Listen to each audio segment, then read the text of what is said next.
¿Qué tal, queridos amigos? Muy buenas tardes. Bienvenidos a su podcast internacional El éxito se trabaja con Eliseth Romar. Hoy es un gusto para mí porque tenemos una invitada muy especial. Ella es Regina Curi.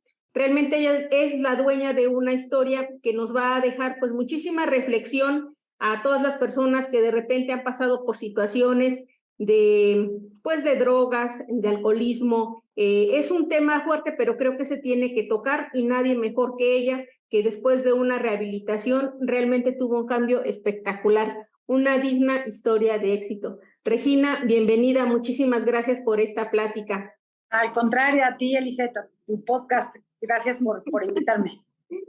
Bueno, pues mira, para toda la gente que está aquí, cuéntanos un poquito acerca de quién es Regina y cómo fue esa historia que se fue desenvolviendo desde muy temprana edad. Bueno, primero quiero empezar por hoy, quién soy hoy, ¿no? Y porque yo creo que todo lo que he vivido en el pasado, pues hacen lo que soy hoy. Yo soy muchas cosas y soy una mujer, ¿no? Porque soy psicóloga, pues no, nada más soy psicóloga. No soy corredora, pues no, tampoco nada más soy corredora. Hoy en día soy psicóloga y me dedico a principalmente ayudar a personas con adicciones y codependencia, aunque veo pues cualquier tipo de tema.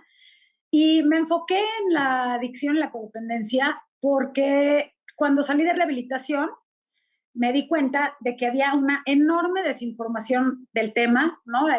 Muchísimo estigma social de las adicciones, de los adictos. Bueno, hoy en día ya no se llama adicción, se llama trastorno por consumo de sustancias, cualquiera que sea la sustancia que no consume. Y había muchos mitos y algunas realidades, pero más mitos, por las cuales, pues, yo durante mi carrera activa consumiendo drogas, pues no capitalizaba los riesgos y no capitalizaba lo que me estaba pasando porque evidentemente había muchísimos mitos que me hacían pensar que yo no era alcohólica, por ejemplo, ¿no? O sea, yo decía, no, es que pues los drogadictos son las personas que viven en los puentes, está abajo de un puente o abajo de las coladeras, son las personas que están en la calle, son las personas que no hacen nada, etcétera. O los alcohólicos, no, pues es que eres alcohólica cuando estás tomando sola, ¿no? O cuando tomas diario. Y entonces, pues yo al principio ni tomaba sola ni tomaba diario, ¿no? Ya después sí. Pero todas esas cosas fueron haciendo que yo no conociera que tenía una enfermedad, ¿no? Que es la adicción. Aparte de eso, pues, bueno, yo empecé a consumir muy chiquita, empecé a los 13. Desde antes ya fumaba y de repente probaba algunas cosas de alcohol, pero no, como que no tenía esta experiencia, no había tenido esta experiencia el alcohol.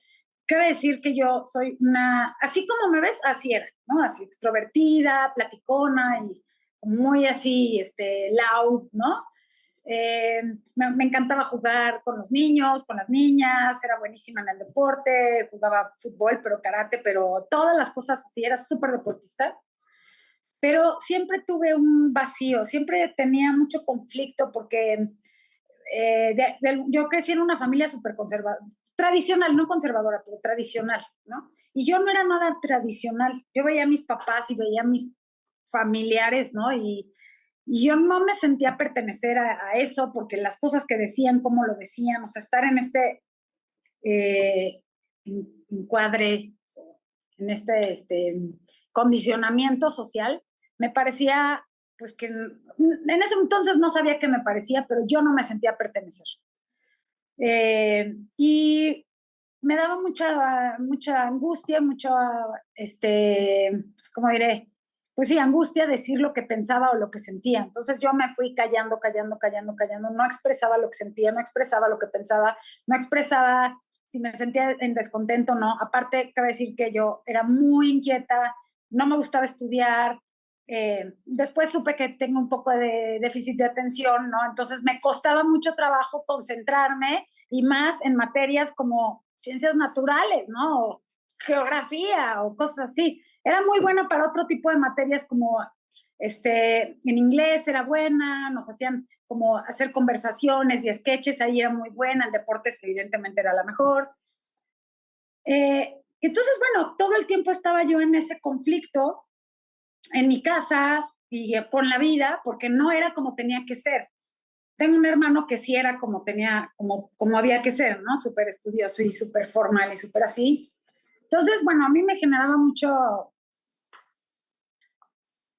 no sé, de incomodidad, que no expresaba. O sea, no era una niña tímida, no era una niña retraída, no era una niña... Y también dentro de mi relajo, tampoco era una niña majadera o, digamos, rebelde, así de esas que caen gordas, no. O sea, era bastante... no me salía mucho de la rayita, pues. O sea, sí me salía, pero no era esa persona con la que uno no quería estar, pues. Y ya, total que en primera secundaria probé el alcohol, ya ahora sí, como más en forma, me tomé unas cubas, y de ahí empezó esta carrera, ¿no? Obviamente tuve consecuencias, me tomé no sé cuántas cubas, convulsioné, cuando abrí los ojos estaba en el piso desmayada, con todo el piso vomitado, perdí el conocimiento 2 veces, ¿no? Mis papás pues evidentemente fueron por mí a la casa de mi amiga y pues me castigaron, o sea, una vez más estaba castigada y todo esto, ¿no? O sea, más conflicto. Pero yo encontré en esa experiencia algo que me hizo sentir bien, algo que me hizo sentir, o si no recuerdo que haya sido bien como tal, pero distinta a como me sentía anteriormente, ¿no? Entonces fui buscando otro tipo de experiencias, fui buscando otro tipo de consumos, de conductas de riesgo. Y en la secundaria, fíjate, o sea, hoy lo vivimos, pero antes no era, hoy que veo casos de niñas y niños que tienen problemas, pues, o de trastorno de conducta alimentaria o de consumo, eh, imagínate, o sea, te estoy hablando, yo tengo 40 años, ¿no? Te estoy hablando hace 40, no sé, 35 años, 30 años. Y le dábamos demasiada importancia al cómo nos veíamos, ¿no? Para mí era dentro de que no quería yo entrar en el establishment o en la imagen de la familia tradicional, sí quería que sí quería traer galanes, ¿no? Sí me quería ver bien y entonces era yo muy flaca, muy fuerte, muy flaca porque hacía triatlones y cosas a los 13, 14 años y como a los 15 engordé porque embarnecí, porque dejé de hacer ejercicio, porque empecé a comer chocolates y pizza, ¿no? Y empecé a vomitaba de vez en cuando, ¿no? Cuando me daba ciertos atracones, pero realmente nunca lo llevé a una cosa peligrosa, ¿no? Pero era esta angustia híjole, o sea, si antes no encajaba, pues ahora menos, porque ahora peso 20 kilos más, ¿no? Entonces, era esta cosa, o sea, mi conflicto siempre no fue no encajar, sino fue tener que encajar, ¿no? O sea, como esta ambivalencia entre tener que encajar pero no querer, ¿no? Ya no me hallaba, pues, no me hallaba.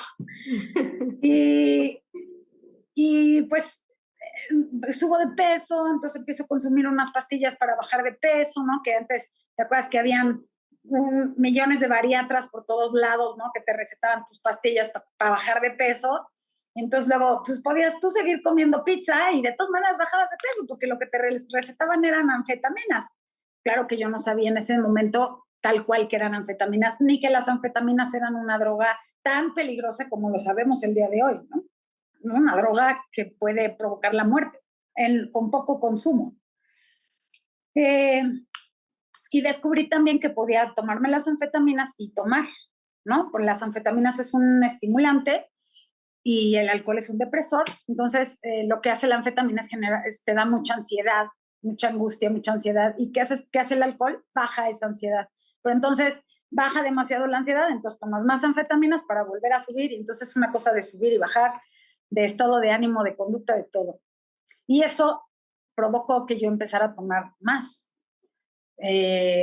hasta perder el conocimiento, hasta pues me vomitaba ahí donde fuera, o perdía el conocimiento, o tenía lagunas mentales, ¿no? Y pues poco a poco fui metiéndome más en el consumo sí tenía problemas, o sea, obviamente mis papás estaban súper, súper, súper preocupados por esta situación, porque decían, no, pues, ¿qué le pasa si tiene todo, no? ¿Por qué hace todas esas cosas si tiene todo, si en teoría debería de estar feliz y ya, ¿no? Y vivir su vida, vivir su adolescencia y ya. Pero pues no, a mí no me alcanzaba eso. Me vieron con un psicólogo, pero pues un psicólogo que ya ni, no tenía conocimiento de las adicciones. Un psicólogo con estudios en adicciones hubiera detectado así, pues que se venía a venir la locomotora a toda velocidad, ¿no? Directo a embarrarse contra la pared. Pero no lo detectó y también creo, pues mis papás también con esta ambivalencia, ¿no? También y negación un poco de que estaba el problema, pero no estaba el problema, porque parte del problema de las adicciones es que uno justifica parte de que uno no se da cuenta o no admite que está el problema, es que los mismos mecanismos de defensa del cerebro, de que todos tenemos en nuestro inconsciente para protegernos de la verdad, hacen que justifiquemos, que minimicemos, que racionalicemos y que neguemos el problema, ¿no? No es una mala voluntad, no es falta de amor, no es falta de atención, es simplemente es que inconscientemente ves, pero no ves, ¿no? Y a los 17 años probé la marihuana y de ahí también, no sabes, yo siempre decía, no, esta vez, nada más va a ser una vez, ¿no? Así probaba una pastilla para dormir, nada más va a ser una vez. Probé la marihuana y decía, nada más va a ser una vez. Y de ahí, pues una vez, pero en la noche, ahora una vez en la mañana, ahora una vez manejando, ahora una vez en la escuela, ahora una vez así. Y de una vez en una vez en una vez ya consumía muchísima marihuana. Bueno, no sé si muchísima, pero a mi humilde capacidad, ¿no? O sea, pues sí, pues me la pasaba casi todos los días de alguna manera intoxicada. Y luego también me daba mucho sueño, entonces también consumía cafeína, mucha cafeína, o sea, pastillas de cafeína, medicamentos para las migrañas con altas dosis de cafeína, etcétera. Todo esto escondidas. Obviamente nadie se dio cuenta que yo consumía marihuana. Ni mis amigos, ¿eh? O sea, mis amigas, porque dices, bueno, los papás no, pero las amigas, no, ni mis amigas, solo las que yo les decía. Y de ahí me pasé a la cocaína, porque evidentemente yo seguía con estos problemas de peso, porque ni hacía la dieta, ni hacía ejercicio, ni hacía nada, ¿no? O sea, solamente bajaba de peso cuando me tomaba las pastillas, pero si no me las tomaba volvía a rebotar y rebotaba más, todavía subía más de peso de lo que antes, ¿no? Y entonces, cuando probé la cocaína, pues también dije lo mismo, solamente la voy a probar, solamente quiero ver qué se siente. La probé y entonces consumía con unas amigas, ¿no? Y yo decía, bueno, nada más voy a consumir con ellas cuando estemos, pues así que luego nos dábamos las tardes en casa eran amigas mucho más grandes, entonces me quedaba en las tardes con ellas, ¿no? Y tomando cerveza y consumiendo coca, bueno, nada más con ellas. Y al rato me encontré yo quitándoles de los papeles de coca, guardándome para llevarme a mi casa, ¿no? Entonces me empecé a llevar a mi casa para consumir sola. Y al poco tiempo me aprendí el camino para ir con el dealer a comprar, ¿no? Estaba en una colonia pues bastante alejada de donde yo vivía, ¿no? Y en un rumbo pues bastante peligroso, ¿no? En una vecindad. Y pues empecé a ir y yo decía, no, pues nada más voy a ir de día, ¿no? Nada más voy a ir de día porque es peligroso y porque aparte llegaban los judiciales y se levantaban a toda la vecindad. O sea, se levantaban, hacían redadas, y llegaba yo y la vecindad hecha un desmadre y era porque se acababan de ir los judiciales. Se volvían a levantar, entonces decía, no, no voy a ir en la noche. Y después me encontré yendo en la noche, en las madrugadas, a meterme en la vecindad para conseguir coca, ¿no? Y así se me fue haciendo, pues obviamente se me fue generando un consumo compulsivo de no poder parar. Yo me acuerdo a los 21 o 22 años, verme al espejo en una noche, ¿no? En el baño de mi casa, encerrada, ¿no? Con todas las puertas así tapadas para que no se saliera la luz, no vieran que estaba despierta, fume y fume y fume y fume, tomando y metiendo, consumiendo coca. Y verme al espejo y decir, ya no puedo parar. O sea, ya algo pasó que ya no puedo parar y ya no puedo funcionar si no traigo un papel de coca en la bolsa del pantalón. Dejé de comer, evidentemente, ¿no? Entonces ahora, esto me gusta decirlo porque pues ahora yo ya era flaca. Y entonces nuevamente fui invitada al núcleo, ¿no? Social, en donde todos son flacos, ¿no? Entonces, de alguna forma, es que sí, esto del peso y de la imagen es súper importante decirlo una y millones de veces, ¿no? Lo mal que estamos con ese asunto. Entonces, pues, como ya era, nunca fui rechazada, la verdad, pero yo sentía que ya era como invitada, como incluida, porque ella era flaca, ¿no? Entonces, obviamente, pues yo ya no quería subir de peso y la cocaína te suprime el apetito. Una de las características es que te acelera mucho el metabolismo y eso hace que se suprime el apetito. Y entonces, pues comía una ensalada, había días en que no comía nada en todo el día, nada más bebía cerveza. Todo el día nada más bebía cerveza hasta la noche y hasta el día siguiente. Y después empecé a consumir metanfetamina o tachas, ¿no? Es que ahora ya no hay tachas, ahora hay MDMA, ¿no? Que es lo mismo, metanfetamina. Pero lo que sí es cierto es que hoy en día las drogas son muchísimo más potentes, ¿no? O sea, hoy una porción menor hace lo que antes una dosis completa, ¿no? O sea, hoy en día las drogas son muchísimo más potentes y traen muchísimos más componentes adictivos que antes. Pero bueno, empecé a consumir tachas, entonces luego las combinaba con cocaína y con marihuana y con alcohol y con pastillas para dormir y todo junto, ¿no? Un día, y aquí es en donde ya realmente fue cuando empecé a ver que algo, o sea, ciertamente antes dije ya no podía parar, ¿no? Pero yo decía, ¿por qué lo vuelvo a hacer? O sea, ¿qué me pasa? Yo ya me había ido de casa de mis papás, ya vivía sola y me ponía unas de 2 días, ¿no? Me dormía un par de horas y al despertar decía, es que no puedo tomar, no puedo consumir nada, me siento, o sea, físicamente me sentía morir. Y a las 2 horas, llegar al restaurante donde trabajaba, pedir una cerveza y pensar, bueno, a ver cómo me cae una cerveza, seguro me va a ayudar. Pues claro que me ayudaba, obviamente. Entonces, en el momento en que me tomaba la cerveza, luego se activaba otra vez ese consumo compulsivo. Pedir otra, y luego otra, y luego otra, y luego otra, y luego otra, y luego las cubas, y luego los jeans con Red Bull, y luego llámale al dealer, o vete a meter a la vecindad, o vete a parar aquí a la ROM, no sé, donde fuera, ¿no? Otra vez.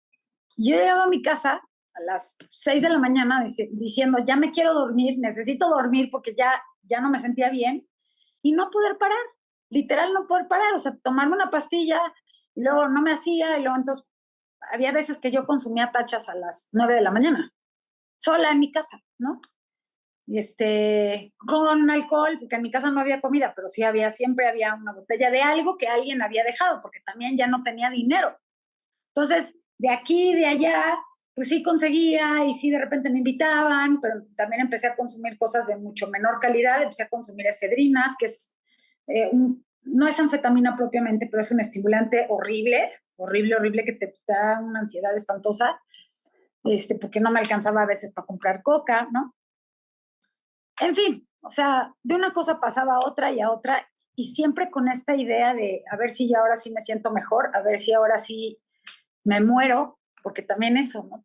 Con muchas ideaciones suicidas, me salía en el coche para pasarme los saltos a las madrugadas, ¿no? O había veces que llegaba a mi casa y hasta el día siguiente tenía que bajar a ver si estaba el coche, no me acordaba que yo había llegado manejando a mi casa y el coche estacionado, Y así, o sea, buscando la muerte sin descanso. Pero al mismo tiempo sintiendo este falso orgullo de, no, pues es que yo soy invencible, a mí no me pasa absolutamente nada, ¿no? Porque llego a mi casa porque nunca choqué, o sea, la única vez que choqué fue así un ¡pup! Y no estaba intoxicada aparte, o sea, nunca choqué, nunca le hice nada a nadie, nunca caí en un hospital, nunca tuve una convulsión que me tuvieran que llevar a emergencias, o sea, no me pasaba nada, Elisa, nada. Y pues eso tampoco ayudaba a que yo viera el problema, evidentemente, ¿no? Porque la negación crecía y crecía y crecía y por un lado sabía que no podía parar, pero por otro lado mi mente me decía, tú sí puedes, ahora sí vas a poder, hoy sí vas a poder, tómate nada más una cerveza para sentirte medio mejor, pero te prometo que hoy sí, nada más te vas a tomar una o dos y te vas a ir a tu casa. Nunca sucedió. En el momento en el que yo consumía algo de lo que fuera, empezaba esa alergia o esa reacción, pues, que hacía que no pudiera parar. Así hasta que me internaron en una clínica. Mi hermano se enteró que yo pues, me estaba drogando y que indagaron todo, indagaron en una semana, todo el mundo que sí medio sabía les dijo, y entonces me hicieron una intervención y me internaron en Montefénix. Fue durísimo, porque cuando me dijeron que ya sabían que me drogaba, yo ya estaba tan mal, ¿no? Que ni siquiera me dio, ni siquiera pude decir no es cierto, no lo pude negar, ¿no? Y acepté irme a la clínica, claro que obviamente después me arrepentí, ¿no? ¿Cómo te dejaste agarrar? ¿Qué me decía, no? Pero por otro lado decía, lo necesito, o sea, sí tengo un problema. El problema, la cosa era que yo pensaba que para mí no había solución, que había solución para otras personas, pero no para mí, que yo ya me iba a morir así. Y bueno, pues nada, acepté en el momento en el que me dijeron, a la media hora me llevaron a la clínica y ahí entendí qué era lo que pasaba. O sea, que yo me la vendía como de que, ay, es que como yo no soy exitosa como mi hermano, o ay, como yo nunca fui, como debía de ser, o como yo siempre me porté mal, o como yo no soy tan inteligente, que sí, siempre he pensado que soy muy inteligente, pero llegué a pensar que no era inteligente, entonces ya, bueno, pues a lo mejor es eso, ¿no? O no tengo voluntad, no tengo fuerza de voluntad, etcétera. Y no, en la clínica me dijeron, nada de eso, nada de eso. El punto es, no es que seas tonta, no es que seas exitosa o no exitosa, no es que tengas dinero o no dinero. La adicción es una enfermedad. O sea, hay un cambio en la estructura cerebral que hace que una persona con consumo compulsivo nunca más pueda consumir de forma controlada. Hay muchísima gente que lo intenta y habrá quien sí le salga. Yo llevo 20 años trabajando en esto, bueno, 19 o 18, y he visto un 98% de fracasar en los intentos de volver a consumir de forma controlada y un 2% quizá de éxito en que sí pueden, ¿no? Entonces, para mí entender eso, o sea, entender que para mí era imposible parar, me quitó muchísimo peso, porque yo pensé que no paraba porque no quería o porque no podía o porque no tenía la suficiente fuerza para hacerlo. Y no tiene que ver con nada de eso. Tiene que ver con que la estructura cerebral neuronalmente cambia, ¿no? Entonces, ¿qué sucede? Que cuando la sustancia entra en contacto con el cerebro, se activa una explicación así complicada, ¿no? El sistema de recompensa, bla, bla, bla. El caso es que la reacción de los adictos es que no pueden parar cuando ellos quieren, siempre que ellos quieren. Pero no nada más se para ahí, o sea, esa es la parte física de la enfermedad, ¿no? La imposibilidad de poder parar. O bueno, sí, la imposibilidad de poder parar una vez que empiezas. Pero la otra parte era lo más cañón, la parte mental. ¿Por qué uno lo vuelve a hacer? ¿Por qué lo vuelves a hacer?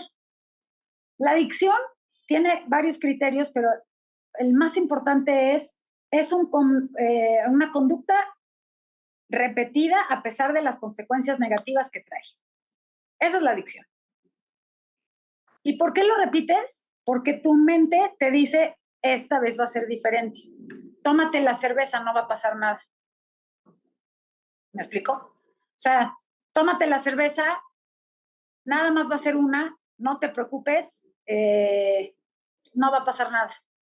Y pues no, sí pasa. Te convences y una vez que sigues, ¿no? Una vez que la tomas, se genera esta compulsión y hace que no puedas parar. Entonces, a raíz de eso, a raíz de que salí de la clínica, que entiendo cuál era mi problema, dije, bueno, pues voy a ver qué hay del otro lado, ¿no? O sea, mis grandes ideas, pues sí, mis grandes ideas me llevaron a una clínica para adictos, o sea, seguramente algo hice mal en el camino, ¿no? Entonces dije, bueno, voy a ver qué hay en un mundo donde no me pueda drogar, donde pueda yo aprender a vivir sin la necesidad de drogarme. Y pues así lo hice. Claro, requiere mucho trabajo. Yo cuando salí de Monte Fénix iba a tratamiento continuo, que era una terapia grupal semanal, prevención de recaídas, terapia individual, a mi grupo de AA todos los días, ¿no? Empecé a dar servicio, empecé a hacer muchas cosas que me dijeron que tenía que hacer. También hice muchas que me dijeron que no hiciera, pero hice las que tenía que hacer, y eso me ayudó a mantenerme limpia por un tiempo hasta que entendí que el mundo no iba a cambiar, la que tenía que cambiar era yo. Y entonces me empecé a tener a trabajar en mí más a conciencia. Bueno, y el día de hoy, pues, bueno, empecé a dar servicio, como te decía, ¿no? Me invitaron un día a dar una entrevista de radio.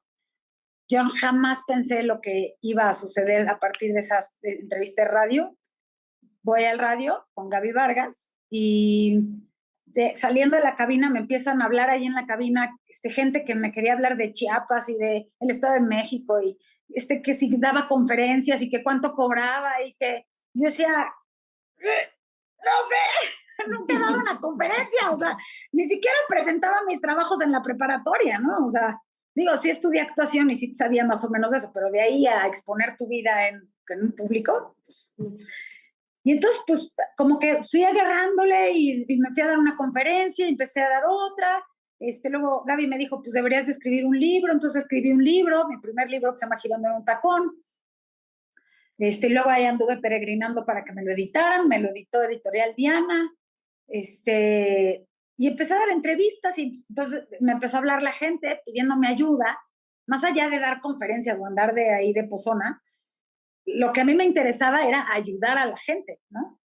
Entonces fui a Monte Fénix nuevamente y les dije, quiero estudiar, ayúdenme, ¿no? Y me ayudaron, pude estudiar ahí, prevención y intervención en crisis, y codependencia, ¿no? Y empecé a hacerme un punto de referencia. Entonces la gente me hablaba, no habían redes sociales, no había nada, había puro teléfono de línea, ¿no? Yo daba mi teléfono o daba el teléfono de algún lugar en los medios, me buscaban y yo los refería. Si me hablaba alguien de Monterrey, no, es que mi hermana se droga, ya no sé qué hacer, no sé qué, entonces contactaba una clínica en Monterrey y los mandaba para allá. Les conseguía becas o los mandaba con especialistas, ¿no? Con psicólogos o con psiquiatras, o sea, me dediqué a hacer un punto de referencia. Y aprendí muchísimo, llevé a mucha gente, mandaba gente a AA, o sea, mandaba gente a todos lados, ¿no? Y pues así fui, luego estudié psicología, abrí mi consultorio y pues hoy estoy aquí. La verdad es que tu historia es muy interesante, digo, más que interesante. Normalmente las personas que pasan por estos procesos, pues sí empiezan a culpar que es que mi familia y que había muchos problemas y entonces yo fui la víctima y por eso me drogaba. Y dices, no, yo estaba bien, mi familia estaba bien. O sea, sí tenía, era una familia conservadora, pero en realidad yo estaba bien, era feliz, hacía deporte, que eso sí, fíjate, de repente uno piensa, no, pues es que los deportistas no, y no, no funciona así. A la distancia ya, digamos, con todo este camino recorrido, con tu formación y con todas las herramientas que tú has ido adquiriendo, ¿qué crees que fue lo que pasó en tu niñez o en tu adolescencia que detonaron este consumo? Que lo detonó, no sé, pero sí, sí fue lo que lo continuó. Eh, no había comunicación. O sea, en mi familia no es, como en todas las familias, es un problema, es una epidemia, no hay una buena comunicación. Entonces se cree que porque las necesidades físicas o materiales están cubiertas, las emocionales pues no existen, ¿no? Yo tengo mi hermano gemelo, pues es un cuate que nació con herramientas. Yo no nací con esas herramientas, o sea, yo tenía una autoestima gachona, no tenía un sentido de pertenencia, me costaba mucho trabajo hablar, me daba un terror el rechazo, ¿no? Y él no, él iba por la vida feliz, ¿no? Yo tuve que desarrollar esas herramientas durante mi recuperación para poder mantenerme limpia, pues yo no las traía. Sí, cierto, tengo una facilidad inmensa para el deporte, pero no alcanzó, no alcanzó. Yo creo que si hubiera quizá me hubiera desarrollado en un ambiente en donde se podía hablar, donde se podían poner el conflicto en la mesa, ¿no? Y entrarle y solucionarlo a través de la comunicación, pues a lo mejor la historia hubiera sido diferente, pero la historia fue así. Yo no cambio ni un pelo de la historia porque el día de hoy, que esto no me gusta decirlo, pero me imagino que tu público pues no son menores de edad, ¿no? Pues el día de hoy estoy increíble. El día de hoy me considero una persona exitosísima y no porque tenga un éxito profesional, sino porque vivo como quiero, donde quiero, leo lo que quiero, hago el deporte que me gusta. O sea, el día de hoy me permito ser yo misma y eso para mí es el éxito en la vida. O sea, el éxito en la vida no son ni las cosas, ni el consultorio lleno, ¿no? Ni el reconocimiento de la gente. O sea, ciertamente todo eso ayuda y sí te dan tu palmadita en el ego y en la autoestima, definitivamente. Pero el día de hoy entiendo que el éxito reside en el que yo me permita ser yo misma y estar con las personas con las que me siento a gusto siendo yo misma. Eso no, o sea, eso no lo cambio por nada. Y eso me lo enseñó la recuperación.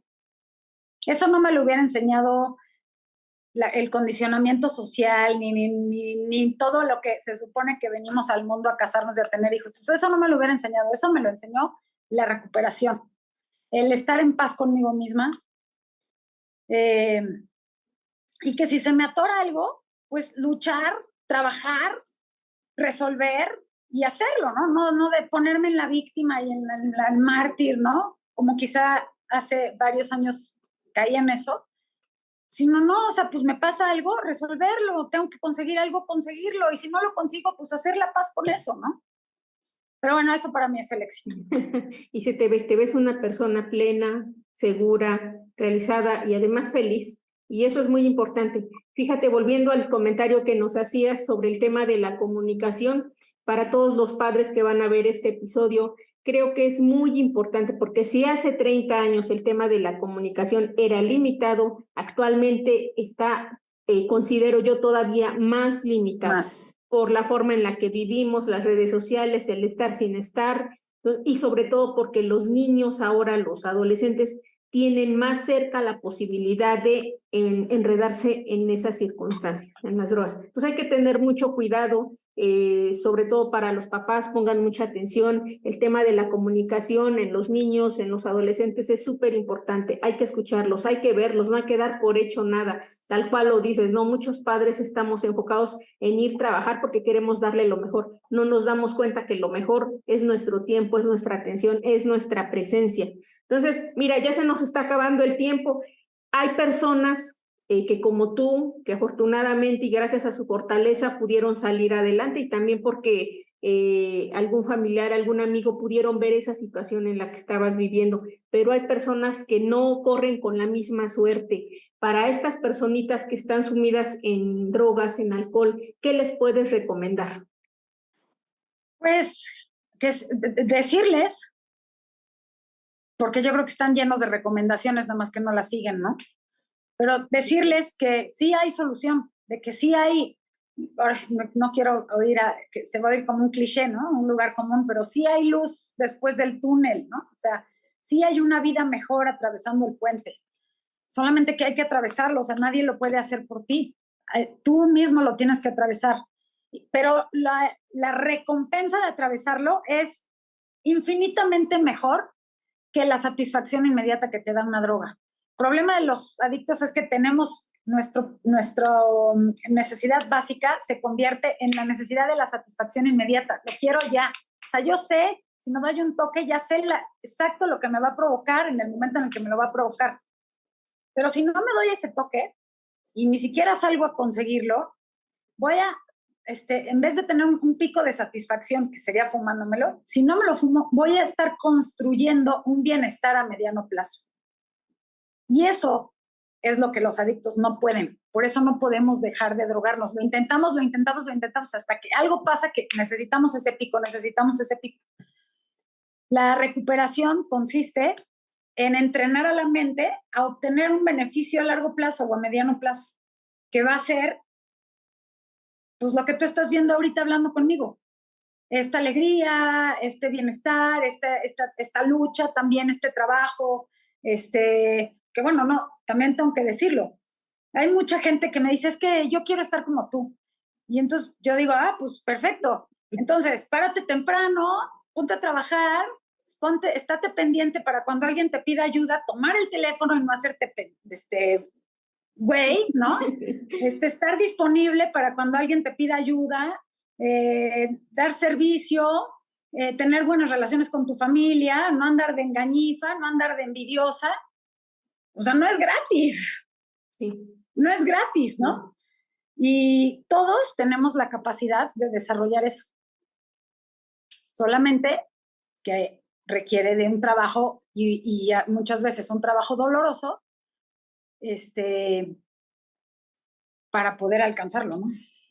Claro, pues miren, ahí está, ella es Regina Curi, ayuda, qué bueno, muchísimas gracias en nombre de todas las personas que alguna vez has ayudado y de las personas que estoy segura que te van a contactar cuando vean este episodio para que les des una mano, una palabra de aliento y les des la dirección también de dónde tienen que ir para que les ayuden, porque sí, obviamente se pueden, como tú dices, se pueden recuperar si ellos quieren, si ponen de su parte y siempre va a haber personas que van a querer ayudar, afortunadamente. Entonces, ¿cuáles son tus redes sociales? Compártenos. En Instagram, Regina Curi, cada kilo y latina. En Twitter, Regina Curi también. Me pueden escribir por mensaje directo en las dos plataformas. Yo les contesto, yo manejo mis redes, yo les contesto de volada y pues lo que necesiten o los atiendo yo, los refiero o como sea, pero le encontramos solución. Perfecto, Regina. Pues muchísimas gracias. Gracias a ti. Un gusto haber platicado contigo. De verdad que Dios te bendiga. Muchas bendiciones para ti y para toda la gente que está contigo en esta lucha. Bueno, pues este fue su podcast internacional, El éxito se trabaja. Yo soy Eliseth Romar. Síganos, no olviden suscribirse ahí en nuestro canal de YouTube. Mañana tenemos podcast. Nuevamente, Regina, muchísimas gracias. Hasta la próxima. Adiós a todos.